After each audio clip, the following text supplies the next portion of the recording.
Hello guys, চলে এলাম একটা নতুন ভিডিও নিয়ে। তো আজকে আমরা যাচ্ছি হচ্ছে মা শ্যামা সুন্দরী মন্দিরে।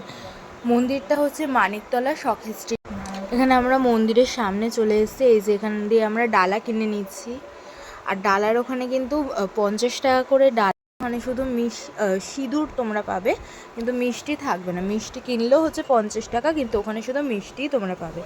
এই যে এখানে বলে দিই, এখানে হচ্ছে মন্দির খোলে সকাল 7টার সময়, আর 1টা অবধি মন্দির খোলা থাকে। 12:30টার সময় ঠাকুরমশাই আসে, তখন অঞ্জলি হয়। আর বিকেলে থাকে হচ্ছে 4টে থেকে 8টা অবধি। এটা হচ্ছে পুজো দেওয়ার ঘর। এখানে হচ্ছে পুজো দেওয়ার ঘর। এখানে এই যে এখানে পুজো নিয়ে নিচ্ছে। এই যে এখানে পুজো নিয়ে নিচ্ছে। এবার হচ্ছে মায়ের মন্দিরে যাবার পালা। এই যে মা চলে এসছে, মাকে কত সুন্দর লাগছে তোমরা দেখো। আর এখানে হচ্ছে মা চকলেট খায়। আর মায়ের জন্মদিন হচ্ছে 1 অক্টোবর। তো এখান থেকে আমরা বেরিয়ে যাচ্ছি। আমরা ভেবেছিলাম অঞ্জলি দেবো, কিন্তু ঠাকুরমশাই 12:30টার সময় আসবে। তো ভিডিওটা ভালো লাগলে লাইক করে দিও। তো টাটা।